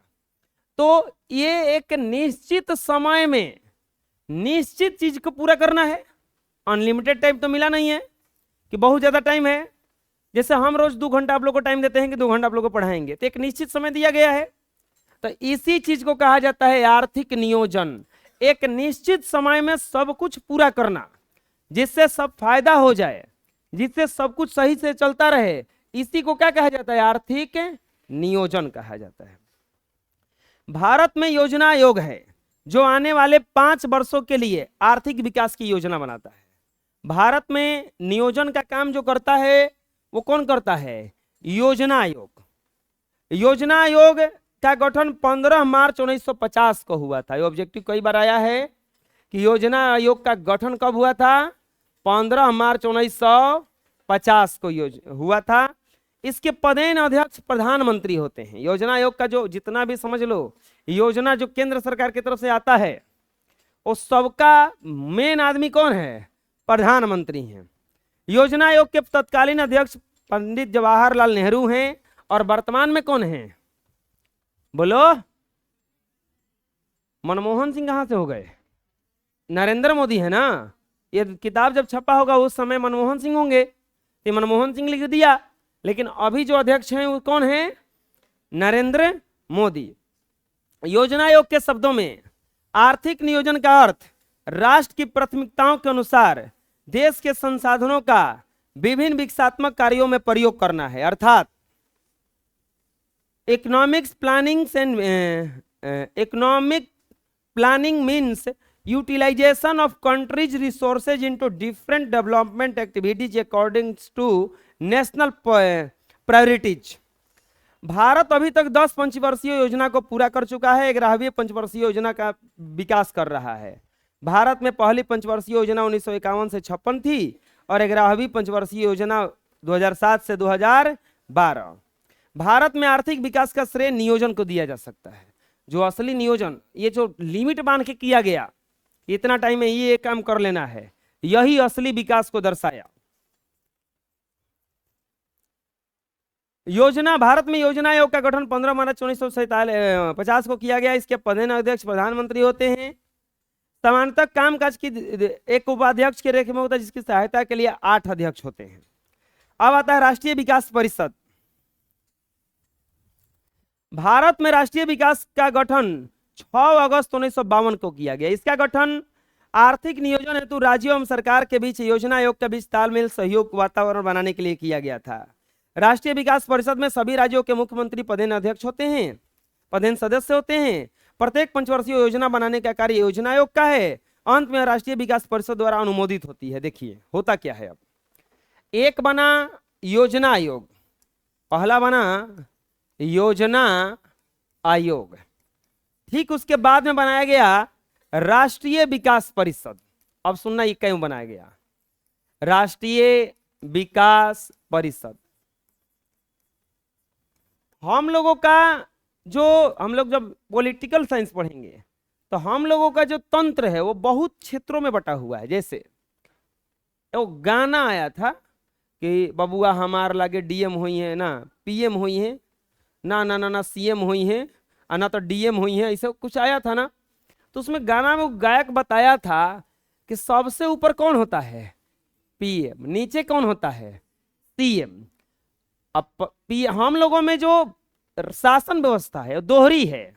हम लोगों पे 2 लोग शासन करते हैं, एक प्रधानमंत्री करते हैं और एक अपने निजी शासक होते हैं मुख्यमंत्री। 2 लोग शासन करते हैं। हम लोग का विकास भी 2 लोग कर सकता है, एक प्रधानमंत्री कर सकता है और दूसरा कौन करता है? मुख्यमंत्री। जैसे अब 125 यूनिट जो बिजली फ्री किया गया अभी, वो कौन किया? मुख्यमंत्री ने किया। लेकिन 5 किलो जो राशन बटा रहा है वो कौन बांट रहा है? प्रधानमंत्री बांट रहा है। बात समझ में आ रहा है? अभी पाकिस्तान से झगड़ा निपटना होगा तो कौन निपटेगा? प्रधानमंत्री निपटेंगे। लेकिन यहां पर कोई प्रॉब्लम होता है तो उससे कौन निपटेंगे? जाकर के मुख्यमंत्री निपटेंगे। बात समझ में आ रहा है? तो दो लोग शासन करते हैं। लेकिन अब योजना आयोग बना के बोला कि ये काम करना है, तो प्रधानमंत्री का तो पूरा देश है, प्रधानमंत्री का तो पूरा देश है। अब ये देश में किससे पूछते हैं? सीएम से। कि अब इसमें होता क्या है, योजना आयोग बनाया कि ये काम करना है, राष्ट्रीय विकास परिषद बना कि कहां कहां करना है, तो अब ये बतिया कहां कहां के बताएगा? सीएम लोग बताएंगे। यही लोग बताएंगे कि हमारे देखिए राज्य में ऐसा ऐसा कुछ गड़बड़ है, आप इसको सही करवाइए। तब यहाँ योजना आयोग इस बात को सुनेगा और सुन करके अप्लाई करेगा कि नहीं है, यहाँ पे ये काम करवाना जरूरी है, यहाँ पे ये काम करवाना जरूरी है। लास्ट में अप्रूव कर दिया जाएगा कि चलिए ये। आप देखे होंगे गाँवों में सड़क बनता है, में लिखा रहता है प्रधानमंत्री ग्राम विकास योजना, PMG, प्रधानमंत्री ग्राम सड़क विकास योजना, ऐसा कुछ लिखा होगा। वो आप पढ़ना कभी। तो वहां पे इसका मतलब यही हुआ कि प्रधानमंत्री के फंड से निकला है, वहां से आया है। मौद्रिक विकास। वर्तमान 21वीं शताब्दी में मनुष्य को अनेक प्रकार के सुख सुविधाएं उपलब्ध है। इसके पीछे के इतिहास को देखें तो हमें लगता है कि विगत वर्षों में सुख सुविधाओं को उपलब्ध कराने के लिए मनुष्यों को कठिन परिश्रम करना पड़ा। जब मुद्रा का विकास नहीं हुआ था तो लोग वस्तु से लेन देन करते थे और आवश्यकताओं की पूर्ति करते थे। आज आप लोगों को कुछ भी खरीदना होता है तो आप सबसे मेन चीज क्या बन गया है? पैसा। पैसा ले जाते हैं, वो जो चीज चाहिए, जो वस्तु चाहिए, वो क्या हो जाता है? मिल जाता है। पहले ऐसा कुछ नहीं था, आज से बहुत समय पहले। अब तो पैसा भी नहीं चाहिए ना, अब तो फोन पे, गूगल पे, UPI आ गया। अब पैसा दिखता ही नहीं है, नहीं है तो भी काम चल जाएगा। स्कैन कीजिए, पैसा डालिए, हो गया। मतलब अब नेट बैंकिंग आ गया, UPI आ गया। अब नया एक कौन आ गया? UPI। पहले प्लास्टिक कार्ड आया था ना, ATM कार्ड, जहां जाइए ATM से पैसा निकालिए हो जाता था। उसको भी हटा करके, हटाओ सब, ATM कार्ड भी हटाओ, फेंको उन्हें। अब क्या आ गया यहाँ पे? UPI आ गया। सोचो उस समय कैसा स्थिति आता होगा जब कुछ नहीं होगा। बेचारा छोटा बच्चा चॉकलेट किनने कैसे जाता होगा? घर के चाउर गेहूं उठा के ले जाता होगा। कल ले जाएगा वो चावरे के बचल बा, चुरा के ले जाओ चाहे मांग के ले जाओ, कसम ले नहीं जाता होगा। वह व्यवस्था आर्थिक विकास की प्रारंभिक अवस्था थी उस समय। लेकिन देखो उस समय ये काम चल भी जाता। क्यों चल जाता? क्योंकि उस समय ना मनुष्य की आवश्यकता भी कम था और लोग भी कम थे। अभी नोटबंदी हुआ था, गवर्नमेंट ने नोट बंद कर दिया, तुरंत छापना पड़ा। उसमें से एक नोट छापा था 2000 का। 2000 का नोट किस लिए छापा था? ताकि ये बैलेंस किया जाए, नहीं तो तबाही हो जाता है। 500 का नोट कितना छापेगा वो? फिर छाप के जैसे ही देखा कि सब बैलेंस हो गया तो 2000 का नोट को फिर से क्या कर दिया उसने? बंद कर दिया। अच्छा, 2000 का नोट बंद करना बढ़िया था कि खराब था? बढ़िया था। जितना देश में बड़ा नोट होगा, समझ लो उस देश का अर्थव्यवस्था उतना ही खराब है। पैसा का वैल्यू कम है तभी तो ज्यादा ज्यादा नोट लग रहा है। वस्तुओं के लेन देन के लिए पूर्ति हो जाया करती है। बाद में लोगों की आवश्यकताएं बढ़ती गई, संख्या बढ़ती गई। अब छोटे कस्बों से बड़े गांव क्षेत्रों में मनुष्यों का फैलाव होने लगा। इसी स्थिति में मनुष्य के सोच के आधार पर विनिमय का एक सामान्य मुद्रा का प्रादुर्भाव हुआ। अब वस्तु के बदले वस्तु नहीं, विनिमय मुद्रा के द्वारा होने लगा। अब दूर दराज क्षेत्रों से भी अपनी आवश्यकताओं की पूर्ति के लिए अनाज या वस्तुओं के बंडल ले जाने की जरूरत नहीं पड़ी, क्योंकि एक मुद्रा एक समान विक्रय के साधन का कार्य करने लगा। सरकार की स्वीकृति तथा जनता के विश्वास से मुद्रा का चलन होने लगा। अर्थव्यवस्था के विकास के साथ लोग मुद्रा से भी हल्की चीज का आवश्यकता महसूस करने लगे। आदमी जितना आगे बढ़ता है उतना ही उसको आराम चाहिए। पैसा नहीं था, आप लोग शायद नहीं देखे होंगे, अगर कोई गांव देहात के होंगे, पहले वो धान काटने वाले आते थे, तो वो लोग धान के बदले में धान दिया जाता था। धान काटने के बदले में 12 गो बोझा में, 10 गो बोझा में 1 गो बोझा उन लोग का होता था। हम उन लोग उसको देखे हैं, वो लोग अपना दौरी करता था, फिर यहां से ट्रैक्टर पे लाद के और सारा धान अपने घर ले जाता था। सोचो कितना मुश्किल है। अब ये लोग क्या करता है, आता है काटने, काट करके ये सारा धान ये बेच देता है। बेच करके क्या ले लेता है? पैसा। आराम से ट्रेन पकड़ के चला जाता है, न ले जाने का टेंशन, न गाड़ी वाले का टेंशन, कुछ टेंशन नहीं। पहुंच गया वहां जाकर के फिर से वही उसी रेट में सामान क्या करेगा, वहां से खरीद लेगा, क्या जरूरत है लेने का। लेकिन जैसे जैसे आदमी बढ़ना बड़ा होने लगा, उसको पैसा भी ढोना मुश्किल होने लगा। फलतः देश की सरकार के अधिपत्य से बैंकों का निर्माण हुआ, जिसके द्वारा आसानी से मुद्रा का स्थानांतरण किया जाने लगा, जिसे हम चेक कहते हैं। अभी बड़ा बड़ा ट्रांजेक्शन होता है चेक के माध्यम से हो जाता है, चेक काट करके दे दिया जाता है, वो आप जाकर के भंजाता रहता है। आज के हम युग में मानवीय मस्तिष्क का सारा काम मशीन के द्वारा होने लगा, जिसे कंप्यूटर कहते हैं। और भी आगे बढ़ा मनुष्य, और मनुष्य दिमाग से हट करके किसका इस्तेमाल करने लगा? कंप्यूटर का। यह मशीन मानव के लिए किए गए आविष्कार का परिणाम है, जो मनुष्य से भी अधिक तेजी से स्मरण शक्ति रखता है। आप 3 साल पहले किसी को क्या मैसेज किए थे आपको पता भले नहीं होगा, लेकिन जिस फोन से किए होंगे और जिस एप्लीकेशन से किए होंगे वो एप्लीकेशन वाले को पता है। वो 5 साल पहले का डेटा निकाल देगा, वो आपका कि क्या भेजे थे, सब कुछ। वो बड़ी तेज दिमाग वाला है, जो कुछ उसमें कर दीजिएगा वो डिलीट होता होता उन लोगों के बाद। आप भले डिलीट कर दे, आप तो लिखता भी है delete for only for you, आपके लिए खाली डिलीट होगा, वो जिसके पास भेजे उसके लिए नहीं। बिजली से चलने वाला मशीन, जिसे हम कंप्यूटर कहते हैं, बड़ी तेजी से स्मरण शक्ति के बल पर पैसे के आदान प्रदान में सहयोग देता है। कंप्यूटर कैसा होता है आप लोग तो जानबे करते हैं, खुद को सामने कंप्यूटर आप लोगों के सामने है। वैज्ञानिक आविष्कार के कारण जहां बड़ा कंप्यूटर लोगों के उपयोग में था, वही लैपटॉप काफी प्रचलन में है। धीरे धीरे कंप्यूटर का भी साइज घटाया गया ना। पहले बड़ा का आता था, इतना बड़ा कंप्यूटर, वो देखे होंगे क्रिस फिल्म में जो कंप्यूटर बनाया था, बड़ा बनाया था वो घर जैसा। फिर उसको अब तो छोटा आ गया है ना, अब तो घड़ी भी आ गया है कंप्यूटर वाला। वो सब घड़ी से बहुत कुछ हो जाता है। स्मार्ट वॉच जो है, बम उड़ा सकते हैं उससे, आप कॉलिंग कर सकते हैं, बात कर सकते हैं, व्हाट्सअप चल सकता है उसमें, गाना सुन सकते हैं। कहाँ नहीं है उसमें, इतनी को है खाली देखने में। साइज कितना छोटा किया उसको। मोबाइल में भी कंप्यूटर यंत्र काम करते हैं। यह सब लोगों की बढ़ती हुई आवश्यकता व आविष्कार के कारण संभव हो सका है। आजकल प्लास्टिक के एक छोटे टुकड़े पर इंगित यांत्रिक चिन्ह के माध्यम से पैसे का आदान प्रदान निकासी होने लगा है। अब सोचो, पैसा आया, मुद्रा आया, सिक्का आया था पहले, हम लोग पढ़ेंगे आगे कि कैसे कैसे ये नोट बना। सिक्का आया होगा, सिक्का के बाद नोट आया, नोट भी भारी लगने लगा, तो चेक आया, चेक भी हर जगह फेल करने लगा, गल जाता था, खराब हो जाता था, फट जाता था। प्लास्टिक मुद्रा आया। क्या आया? वो एटीएम कार्ड। अब तो आधार कार्ड से पैसा निकलता है। अब तो एटीएम कार्ड का भी जरूरत नहीं है, आधार नंबर याद रहेगा, अंगूठा लगाइए, पैसा पाइए। और कभी कभी हम सोचते हैं कि अंगूठा कितना बढ़िया रहता, मेरा अंगूठा अंबानी वाला अंगूठा से काम कर जाता। नहीं मजा आता जी, वो पैसा कमाता हमें जब बैठ के निकाल लेते, ये लीजिए निकालिए तो नहीं 1 करोड़ होने से नहीं। अरे इतना आदमी है 150 करोड़, कोई का ऊँटवे ही मिलता है।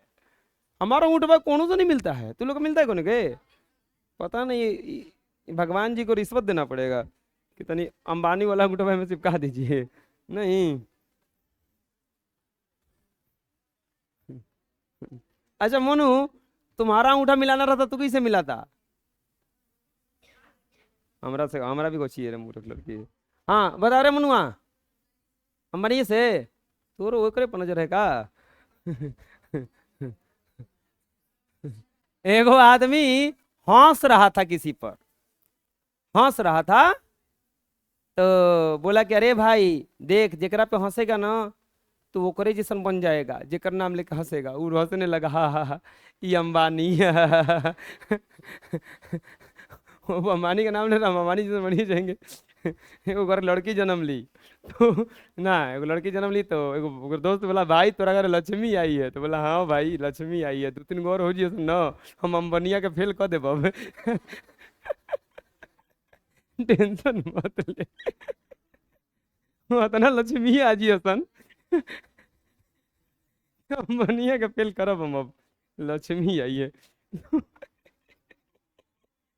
अच्छा गलती का है, आदमी को तो लक्ष्मी है, ये लक्ष्मी है, ठीक है, तब दूसरे को और ऐसा हो जाएगी, तब तो अंबानी को हम फेले कर देंगे अब।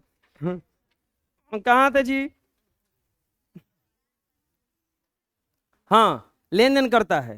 अब प्लास्टिक मुद्रा, जिसे हम एटीएम मशीन कहते हैं, आप लोगों ने देखा कि पहले अदला बदली के युग में हमने मुद्रा के युग में प्रवेश किया, बैंकिंग प्रणाली के चेक युग से आगे कोर बैंकिंग के रूप में।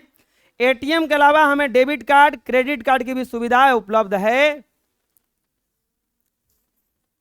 मुद्रा की संक्षिप्त कहानी क्या आया?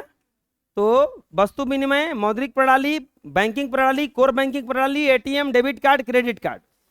आगे है आर्थिक विकास एवं माप एवं सूचकांक। राष्ट्रीय आय किसको कहा जाता है? राष्ट्रीय आय आर्थिक विकास का एक प्रमुख सूचक माना जाता है। किसी देश में एक बरस की अवधि में, अच्छा मोहित अभी किताब खरीदने गए थे लगता है, कहां से खरीद के लाए हैं? अरे दुकान पर से, कौन ना दुकान पर से लाए हैं ना? था ना कि उसके पास है। कौन कौन तो कह रहा था कि गए थे खरीदने, था ही नहीं। झूठ इतना बोलने में इन लोगों को बहाना हो गया है कहने के लिए कि यह बतिया कहे के बा, ये बतिया को हम तो मान जी हन।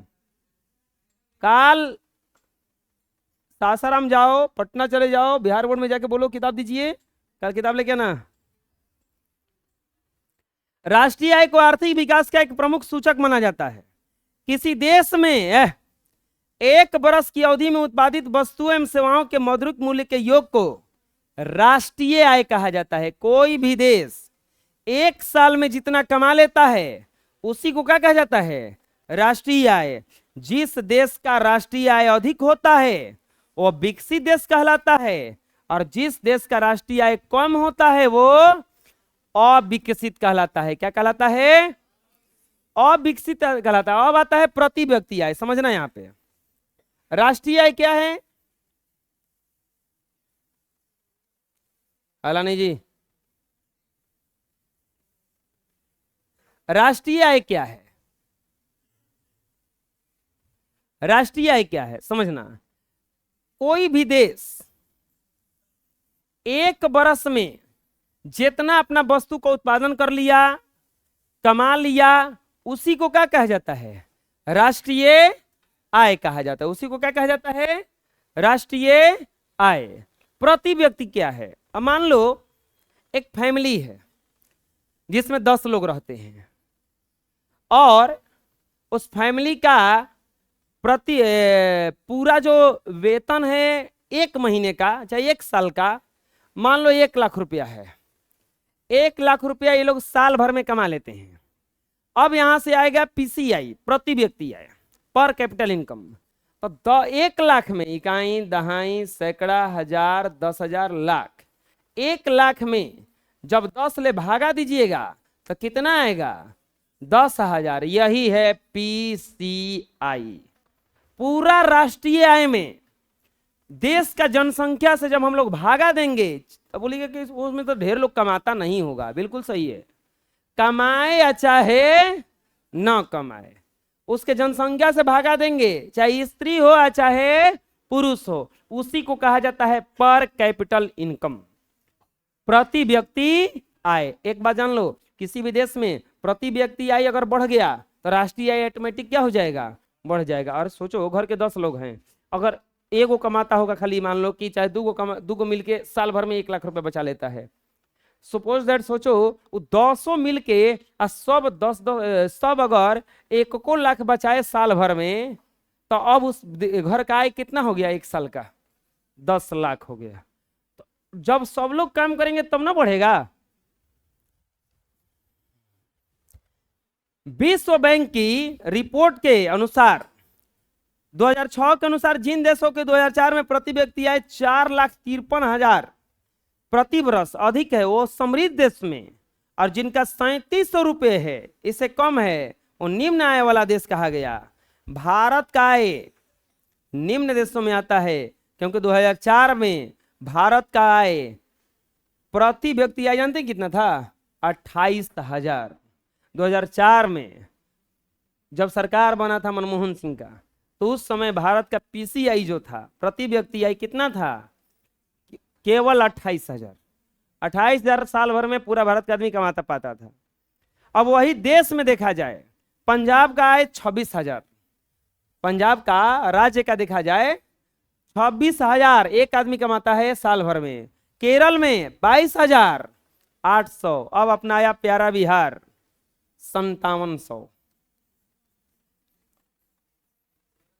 सबसे पिछड़ा में आता है ये। यहाँ का प्रति व्यक्ति आय 2004 में, मतलब कि सबसे नंबर 1 पे पंजाब। कितना आय है उसका? मतलब वहां का एक साल में आदमी 26,000 रुपये कमा लेता है। और वही केरल का 24,000, 22,800। वही बिहार का खाली कितना कमाता है? 5700। बिहार में सबसे ज्यादा बढ़ावा जाति को मिलता है और कुछ को नहीं, भले कमाए चाहे न कमाए। अब की बार एक पूछा गया बुढ़े से कि ए दादा किसको वोट दीजिएगा, जाति के नाम पे दीजिएगा कि विकास के नाम पे? तो बोला कि विकास कौन जाति का है, ये विकास कौन जाति के है, ओकरा के वोट देना है का? कौन जाति के है, पहले जाति बताओ और विकास के जाति का।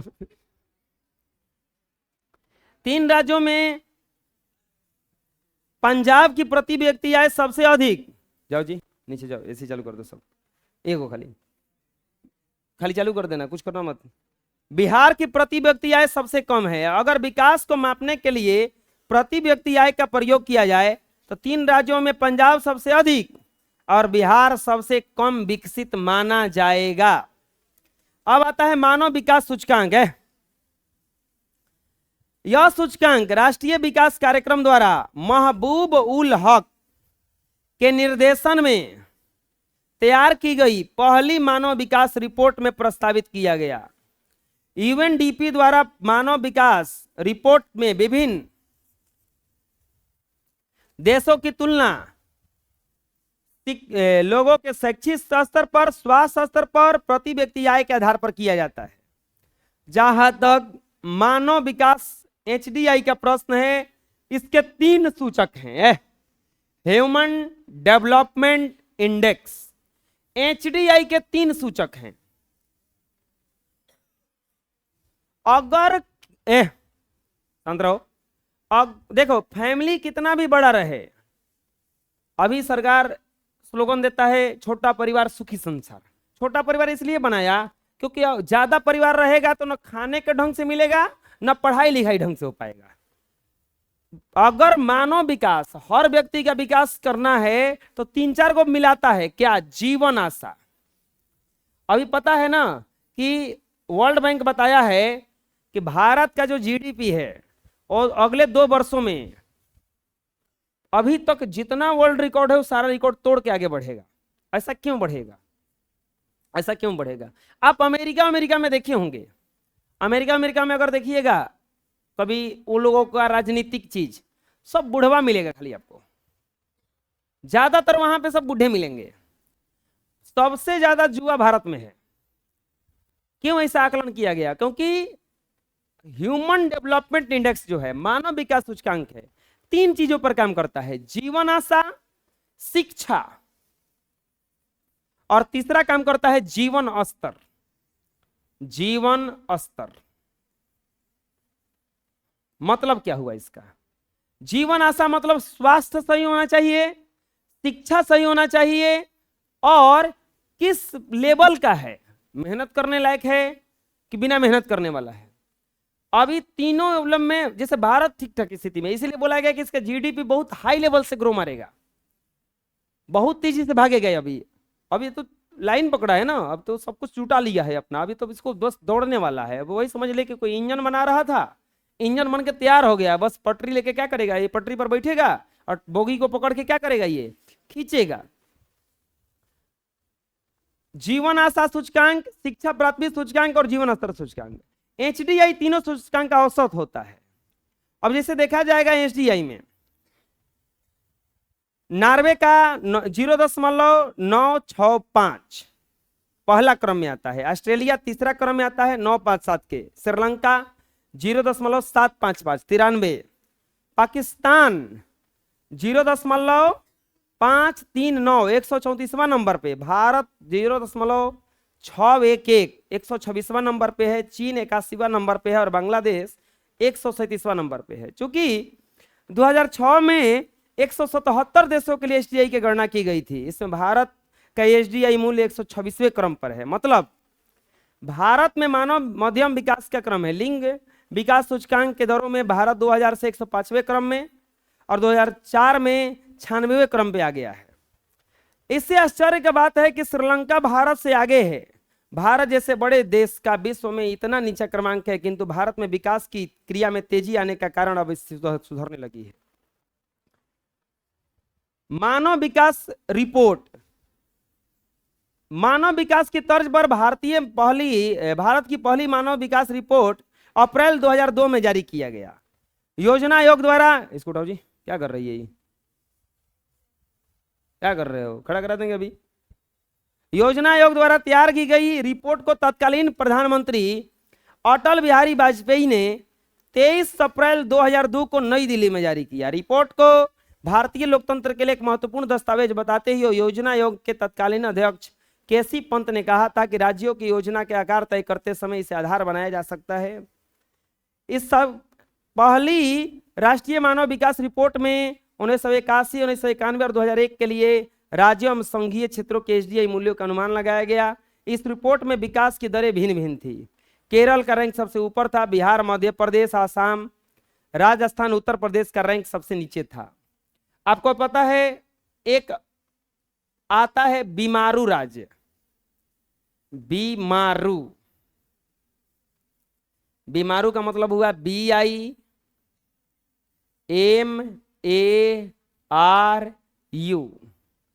बिहार, मध्य प्रदेश, असम, राजस्थान, उत्तर प्रदेश, उड़ीसा है ना, उत्तर प्रदेश है, उत्तर प्रदेश है। ये पांच को जो राज्य है इसको बीमारू का नाम दिया गया। ये बहुत निचले क्रम में है सब। आपको कहे कोई कि आप बीमारू राज्य से आते हैं, कितना बुरा लगता होगा। निर्धनता की स्थिति जानने के लिए रिपोर्ट में प्रस्तुत मानव निर्धनता सूचकांक निर्धनता के परंपरागत निर्धनता अनुपात से काफी मिलता जुलता है। मानव विकास रिपोर्ट के अनुसार हिमाचल प्रदेश, तमिलनाडु, महाराष्ट्र, जम्मू कश्मीर आदि में मानव निर्धनता सूचकांक में कमी आई है। वही बिहार, उत्तर प्रदेश, राजस्थान में इसमें मामूली कमी आई है। आधारिक संरचना क्या है? आधारिक संरचना उन सुविधाओं और सेवाओं से है जो देश के आर्थिक विकास के लिए सहायक होते हैं। ये तत्व जैसे बिजली, परिवहन, संचार, बैंकिंग, स्कूल, कॉलेज, अस्पताल आदि देश के आर्थिक विकास के आधार हैं। उन देश का आर्थिक संरचना कहा जाता है। किसी देश की आर्थिक संरचना में आधारिक संरचना का महत्वपूर्ण स्थान होता है। जिस देश का आधारभूत ढांचा जितना विकसित होगा वह देश उतना ही विकसित होगा। अब आते हैं बिहार की स्थिति। बिहार का इतिहास काफी गौरवशाली रहा है। यही बिहार है जहां गौतम बुद्ध को ज्ञान प्राप्त हुआ, महावीर को शांति का संदेश दिया गया, चंद्रगुप्त, अशोक, शेरशाह, गुरु गोविंद सिंह, बाबू वीर कुंवर सिंह, देश रत्न डॉक्टर राजेंद्र प्रसाद का जन्म इसी बिहार में हुआ। बिहार में ही महात्मा गांधी ने चंपारण आंदोलन का बिगुल फूका। बिहार में ही लोक नायक जयप्रकाश ने संपूर्ण क्रांति का नारा दिया। लोक गीतकार भिखारी ठाकुर का जन्म भी इसी बिहार में हुआ। यह बिहार का था बड़ाई। बिहार में महापुरुष जन्म लिए हैं, बाकी जगह पुरुष जन्म लेते हैं, बिहार में महापुरुष जन्म लेते हैं। आप लोग और हम लोग बहुत धन्य हैं कि इस धरती पर जन्म लिए। अच्छा, अगला बार जन्म लेते हुए, अगला बार अगर आपको जन्म लेना होगा तो कहाँ जन्म लीजिएगा? बिहार में आए? अच्छा, तो ये उपाय नहीं किया जा सकता है कि हम बड़े होकर के बिहार को इतना अच्छा बनाएंगे कि दूसरे राज्य के लोग छोड़ो, दूसरे देश के लोग बिहार में जन्म लेना चाहेंगे? अमेरिका का ट्रम्प अगला बार जन्म लेने के लिए तरसेगा और उस पर हम टैरिफ लगा देंगे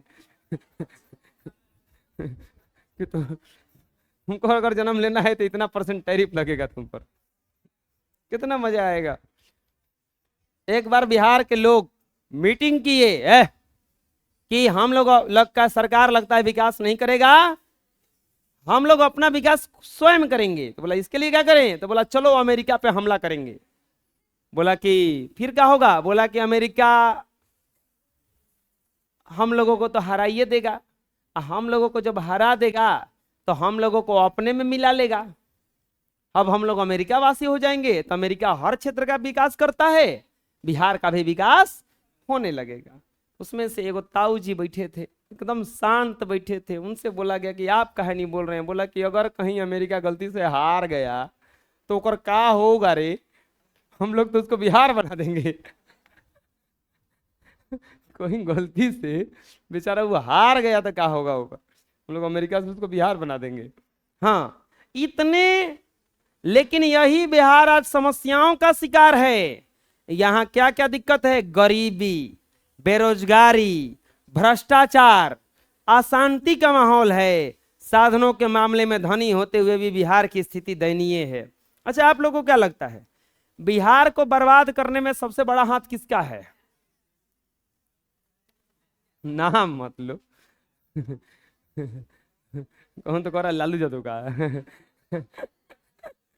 पता नहीं क्या है, उनका नाम बड़ी जल्दी आता है सबके मुंह पे। उनके चलते बेचारा उनका लड़का स्ट्रगल कर रहा है। बिहार का पिछड़ापन का कारण देखो क्या है, मतलब खाली लालू यादव जिम्मेवार हैं। उसमें लालू यादव को जीत के असही क्या गए थे? लालू यादव जीत के असही बने थे मुख्यमंत्री। वो कोई उनको वोट दिया था कि नहीं दिया था? तो उनसे बेवकूफ न हुए जी, बात कर रहे हैं। बिहार का पिछड़ापन का कारण देखो क्या है?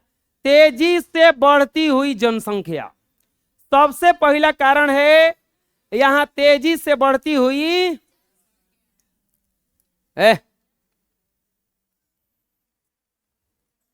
यहां का सबसे पहला कारण है तेजी से बढ़ती जनसंख्या। यहां जनसंख्या खूब तेजी से बढ़ता है। क्यों? क्योंकि शिक्षा का अभाव है। शिक्षा का अभाव है। यहां बेटा के चाहत में 3-4 को घर में बेटी हो गई, बेटा के चाहत में ऐसा ऐसा घर देखे हैं हम कि ओकरा में लड़की खाती 3-4 को लड़को हो गया। घर में खाने के लिए कुछ नहीं है, एगो लड़की चाहिए उसको। वो काहे खाती? मैवा के मन है कि हमरा के लड़किया खाए बना के दी। अरे बेवकूफ, लड़कवा बड़े को हो जाई तो तोरा खाना बनाने वाला मिल ना जाएगी एगो, लेकिन बेवकूफ है।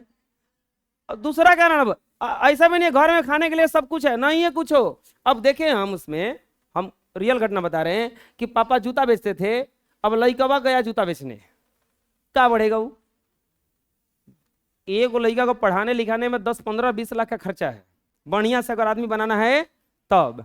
अब बताओ 10 को हो गया, 1 करोड़ का है खर्चा है, कहाँ से लाएगा वो? चल बबुआ नौकरी लग गई तो वो अले मोटरी बांध ले, चिल्लात रहा भर गली। होगा कि नहीं होगा? ऐसा पहला है बढ़ती हुई जनसंख्या। जनसंख्या क्यों बढ़ता है? अशिक्षा के कारण। आप बड़े बड़े लोगों को देखना, करोड़ों संपत्ति है, उनका 1-2 संतान है, खाली मुश्किल से 1-2 संतान है, बाकी है ये नहीं है। करोड़ों का संपत्ति पड़ा है। ऐसा इंसान को देखिएगा कुछ नहीं है, घरे भी भरल पड़ल है, कोनो बिना कुर्ता का घूम रहा है। अगला है, अगला हमारा दिक्कत कौन सी है? आधारिक आधारिक संरचना का अभाव।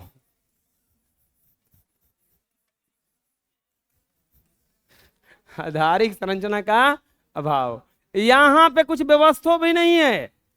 अब तो ढेर सुधर गया। अरे आपको पता है बिजली गांव गांव कब पहुंचा था हमारे हम लोग के बिहार में?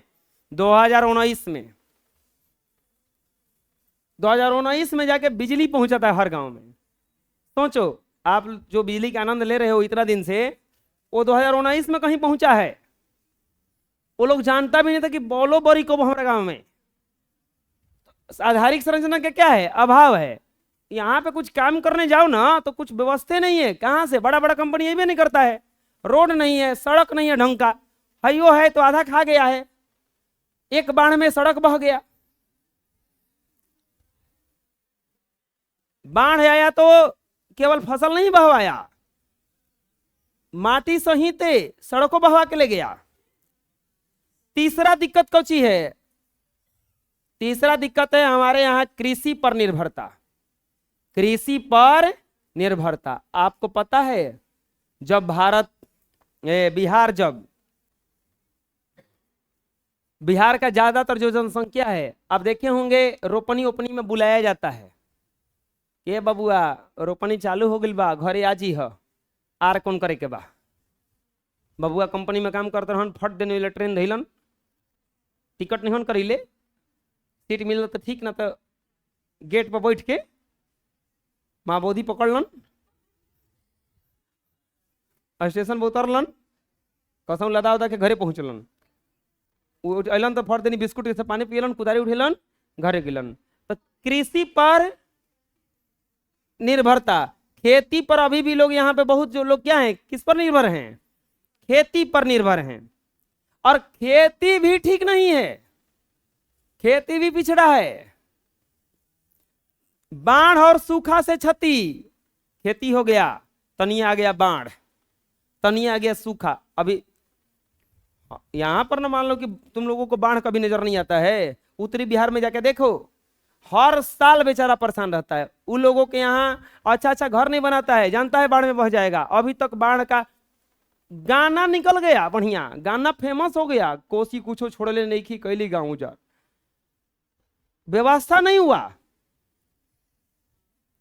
यहाँ पे उपाय कौन किया गया उसका कि बिहार का जो सबसे बिहार को बर्बाद करने वाला नदी है उसका नाम दे दिया गया शोक नदी। हो गया व्यवस्था। कोसी नदी जैसे ही कहर बरसाती है तो उसका नाम क्या रखा है? शोक नदी। ना हुआ कि अब देखो, अगर आपको गधा लात मारता है तो आपको दुख होगा, क्योंकि उसको नाम रखा गया गधा। नाम समझ में आया? नाम क्या रखा गया है? गधा। गधा है, लात मरबे करेगा। अगर आपको कोई सींग वाला जानवर से सांप काटता है तो आपको अफसोस नहीं होगा, आप ही को लोग डांटेंगे, तू काहे सांप के भिरी गया था, क्योंकि नाम है सांप, काटबे करेगा। तो उसी तरह से यहां पर बाढ़ तो कहीं सूखा, कहीं बाढ़ तो कहीं। 2008 में भयंकर बाढ़ आया, आज तक बाढ़ नहीं रोका जा सका। और 2009 में बाढ़ आया और सूखे के मियार हम लोग की तरफ सूखा पड़ता है, और उत्तरी बिहार में क्या पड़ता है? बाढ़ आता है। अरे ऐसा ऐसा कोनो देश है जो बाढ़ का ऐसा व्यवस्था कर लिया कि उन लोग के यहाँ बाढ़ कभी अजमे नहीं करता है। अपने बिहार में कुछ नहीं होता है, तो गांव बह गया अभी तुरंत भोजपुर जिला में। औद्योगिक पिछड़ापन, एजा तो उद्योग है ये नहीं है, और जवन जवन उद्योग है वो सब बंद है। उद्योग में चूहा घूम रहा है सब। किसी भी देश या राज्य के लिए उद्योगों का विकास, अरे सोचो दिल्ली इतना आगे काहे है? देखो ये तो कम से कम शुक्रगुजार हैं, समझो ये कम से कम कॉलेज का, ये कॉलेज बना करके यहाँ पे ढेर कुछ कर दिया। कुछ नहीं तो यहाँ पे बहुत सारे प्रवासी लोग आ गए, बहुत लड़के रहते हैं, रूम जरूरत है तो रूम मिल गया उनको, एक रोजगार मिल गया कि चलो कुछ नहीं तो कमरा बना दिया जाए, रेंट पे चला जाएगा।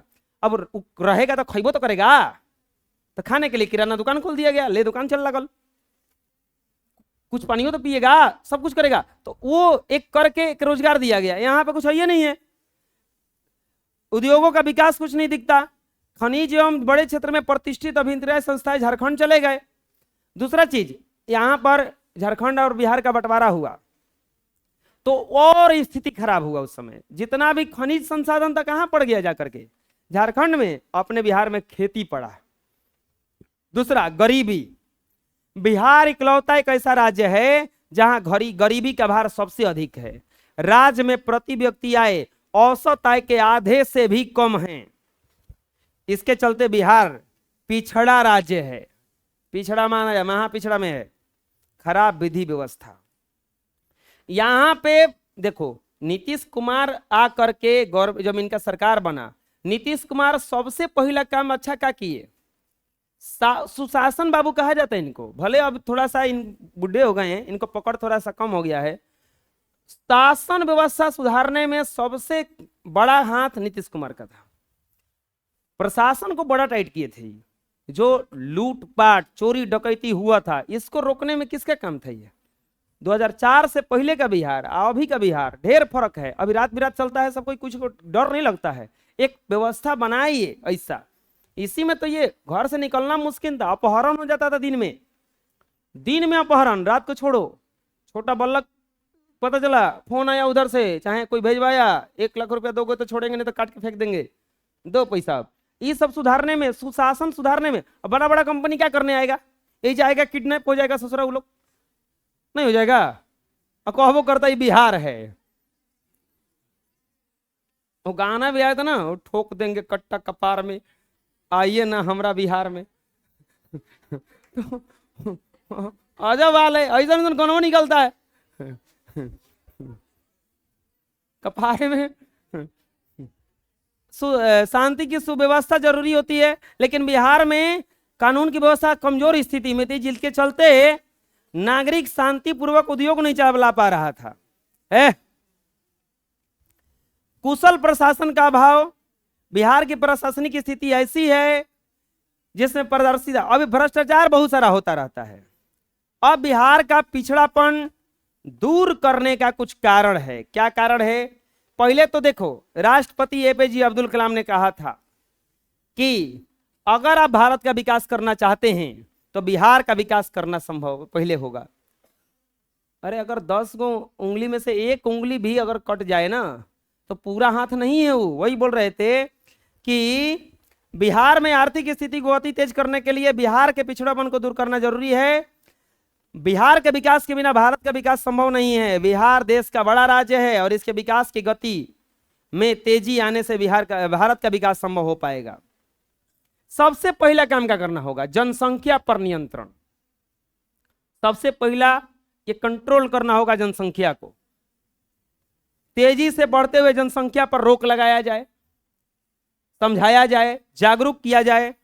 दूसरा, कृषि का तेजी से विकास। जब खेती से सब कुछ होता है तो चलो खेती बढ़िया से करते हैं, व्यवस्था करते हैं, उसका आधुनिकीकरण से खेती करते हैं। अरे आपको पता है, बड़ा बड़ा ये सब इंडस्ट्री वाला अब कृषि लाइन में घुस रहा है, खेती करवाएगा सब। ये लोग क्या कर रहा है? लीज पे जमीन ले लेगा, लीज पे जमीन लेके आपको पैसा दे दिया 2-4-5 लाख, लीजिए 10 साल के लिए हमारा हो गया वो। अब 10 साल तक वो अपने हिसाब से खेती करवाएगा, सब कुछ व्यवस्था उसमें करवा के। तो खेती का हमें विकास करना होगा ढंग से। तीसरा चीज, बाढ़ पर नियंत्रण। अरे बाढ़ का एक ऐसा कीजिए, देख रहे हैं कि पानी रुक नहीं रहा है इसे, तो एक ऐसा सरियाइए कि पनिया निकल जाओ। तो एक व्यवस्था करना होगा ताकि सब, मतलब आप बताओ, अगर एक गांव को बचाने के लिए एक घर डूबता है तो उसको डुबाना जरूरी है। तो वैसा ही है कि अगर 150-200 गांव है तो 150-200 गांव को बचाने के लिए एक गांव अगर डुबाना पड़े, 10 गांव डुबाना पड़े, तो उसमें रास्ता बनाइए निकले के पनिया उन्हें किनारा, ताकि बाकी तो बच जाए। नेपाल सरकार को भी कहना होगा कि देख भैया, तू अपन व्यवस्था बढ़िया से कर। आधारिक संरचना का विकास, यहाँ पे बिजली की कमी, सड़क सुधारा जाए। अब आप लोग बोलिए कि हमनी के तो सड़क सब ठीक ठाक है, अब ना ठीक ठाक है। आप 2010 में तो कोनो को सड़क नहीं पता होगा, ये 2010 में बता रहे हैं। अभी तो लोग का डेट ऑफ बर्थ तो सब 2010 का होगा, छोटी छोटी होगा सब उस समय, क्या हो भी नहीं करेगा। 10 में है सड़कवा पर अगर तुम बजरिया में से खाली हो जा चल जाओगे, धूल गर्दा सदी भर जाता था। हम 10 में, आप घरे पूछ नहीं बतिया, रोडवा पे खाली ट्रैक्टर दौड़ता था गिट्टी वाला, पहाड़ में के लदले बड़ा सन, आइसोलेटर पूरा फुल, अगला चक्का ढाए ढाए ऐसे पटका तड़ा सन एकदम, पिछला ट्रैक्टर के टाली ये तो ना ऊंचा ऊंचा जा जाकर उड़ रहा है गिर रहा है, उड़ रहा है गिर रहा है। टेम्पू वाला ने किनारा सटकल बड़ा सन। अगर टेम्पू वाला कोनो आगे आ गया तो ये लोग फट दनी अगवा जाके और ट्रैक्टर मुड़ा के रोक, पहले रोक, अरे तू हमरा से आगे जीबे, तू 10 रुपया लेबे, हमारे 1000 की टिप छूट जाइए, चढ़ा दे दही 5 के बाद आगे ही लेता किनारा बड़सन, जाइए महाराज जाइए, आपको हम रोकने वाले। ऐसा हाल था, हम सही बता रहे हैं, रोडवा पे चलल मुश्किल था, एकदम ऊबड़ खाबड़ इतना था। अब ना लग रहा है कि एकदम एरोप्लेन जैसा मोटरसाइकिल जाता है। ये जानते हो कब बना है? ये बना है आपको लगभग 2015 के बाद। जब तक बाहर चालू था तब तक बनी कहाँ से, तुर देत रहो ना। जब एजा ले वो ऐसे ऐसे ला के गड़िया जब चढ़ावत रहो ना ट्रैक्टर वाला, तो खाली स्लेटर दबावत रहो ब्रेक ना, खाली स्लेटर पर खड़ा हो जाता था वो लोग। चल अब सीधे रुकेगा जाके एकदम कड़ेसर पर, सीधे जमुहार गोपी बिघा वही रुकेगा डायरेक्ट कड़ेसर पर। चल उठा ली रे, पैसा दो। खड़ेसर नहीं करेसर होता है।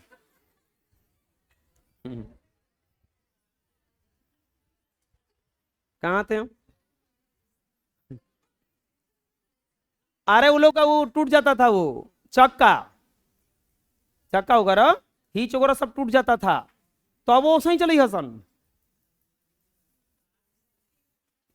कहाँ थे हम? हाँ, उद्योगों का विकास करना होगा तो सड़क व्यवस्था सुधार किया जाए। शिक्षा व्यवस्था, शिक्षा और स्वास्थ्य सुधारना होगा। उद्योगों का विकास, बिहार झारखंड से अलग होने से यह राज्य लगभग उद्योग विहीन हो गया।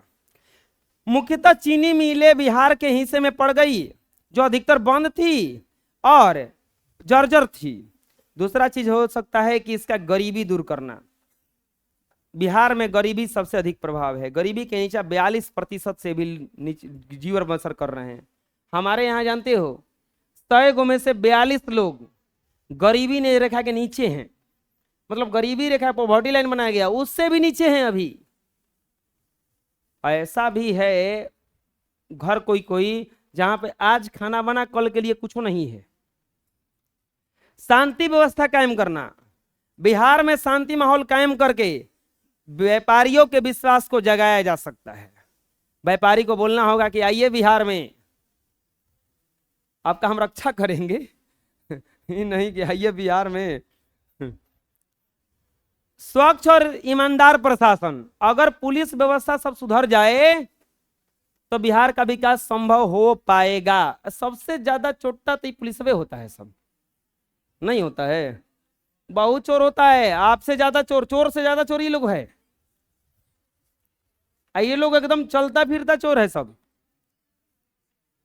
ऐसा भी एक बात और है ना, अच्छे लोगों का गुजरो नहीं होगा जा। अच्छे कोई बढ़िया आ जाए पुलिस है जा रहने के लिए, उसको रहने नहीं देगा। अरे बहुत लोग आए थे, और मनु महाराज थे, आए थे, डायरेक्ट गोली चलाया था उस पर खदान में। शायद तू लोग नहीं उस समय जानता होगा कुछ हो। पूरा खदान में से अकेले 30 को ट्रैक्टर पकड़ा के गया था, 30-35 को अकेले। वो इतना खतरनाक आदमी था, एकदम इसके जैसा पतला था, वो सत्यम के जैसा हो, लेकिन इतना जिगर वाला था। सिविल ड्रेस में बंदूक लेके, पिस्टल लेके घुस गया था खदान में, सिंघम की तरह एकदम उस समय। जाके डायरेक्ट छापा मार दिया है, आ गए हम। उस पर गोली चलाया गया था, बच गया। और फिर वजह से इतना ना फोर्स बुलवाया कि पूरा रोडवा, उस समय हम 2012 में 12 पढ़ रहे थे, तो देखिए हम लोग पूरा रोडवा पर खाली पुलिस दिखता था खाली। कोई कुछ बोलत रहे, मार लागत रहा पुलिस ढाई ढाई एकदम।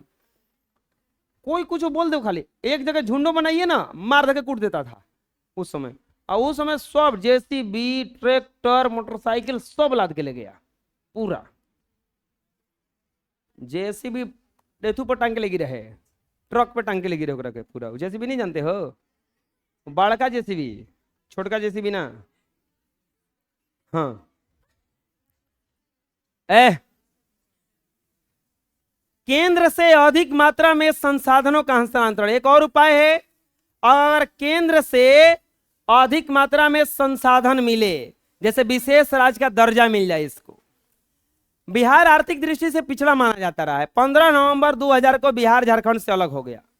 बिहार झारखंड से अलग कब हुआ? 15 नवंबर 2000 को।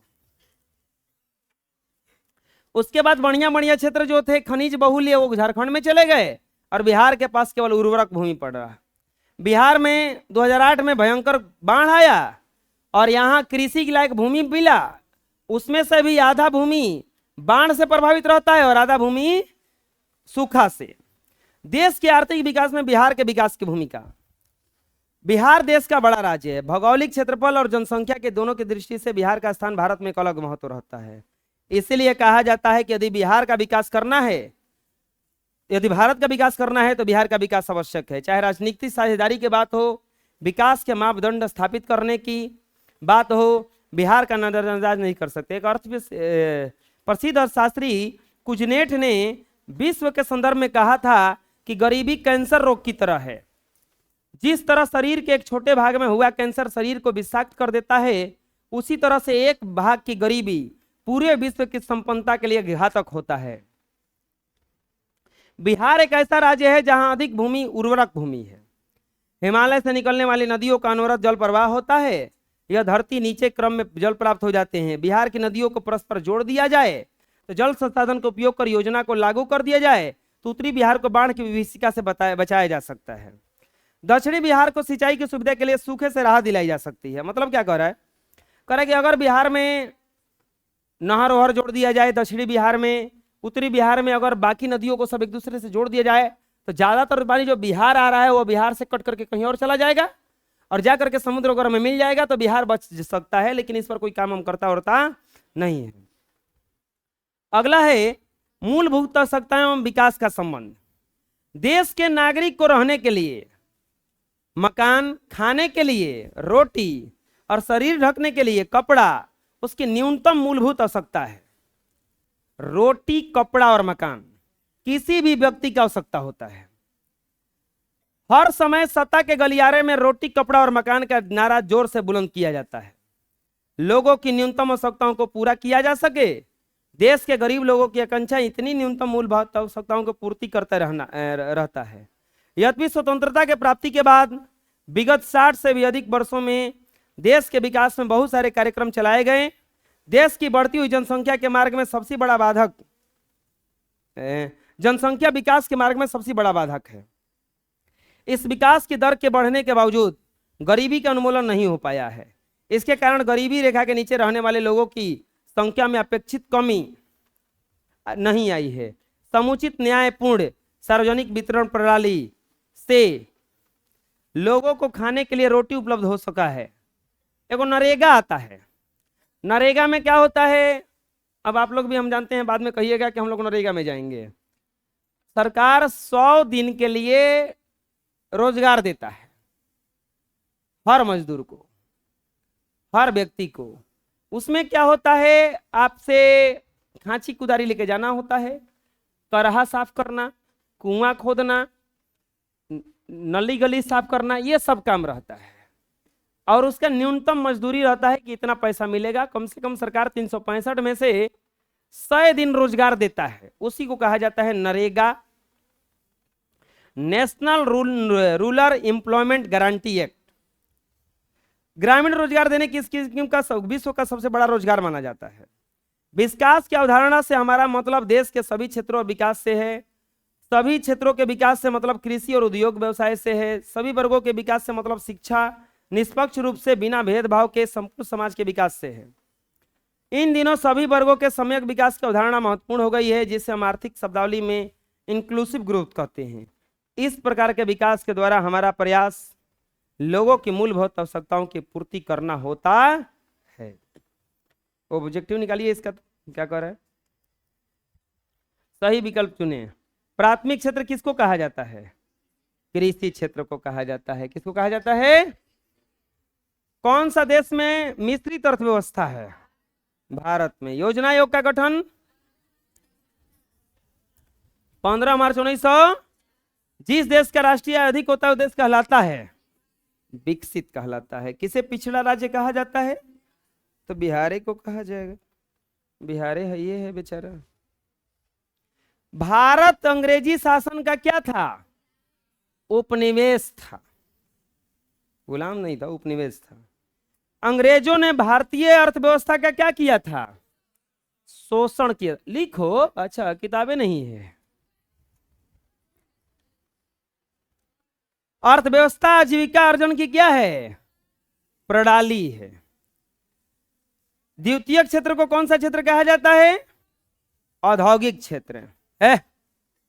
एक बात समझ लो, एसएसटी का ऑब्जेक्टिव जो है एनसीईआरटी का, वो पूरा कंठस्थ याद कर लेना। बहुत इंपॉर्टेंट यही ऑब्जेक्टिव है। आर्थिक विकास आवश्यक रूप से किसकी क्या प्रक्रिया है? परिवर्तन की। भारत में आर्थिक विकास का श्रेय किसको जाता है? नियोजन को। आर्थिक विकास माप करने के लिए क्या मापना होगा हमें? प्रति व्यक्ति आय। संसाधनों के मामले में धनी होते हुए बिहार की स्थिति क्या है? बहुत दयनीय है। बिहार में खाली स्थान ही जीवन का आधार है। कृषि और बिहार के विकास में सबसे बहुत बड़ा बाधक क्या है? बाढ़। कल कुछ क्वेश्चन आंसर है उसको बता देंगे, फिर हम लोग अगला चैप्टर पढ़ेंगे राज्य एवं राष्ट्र की आय। कोई दिक्कत है? बोलिए।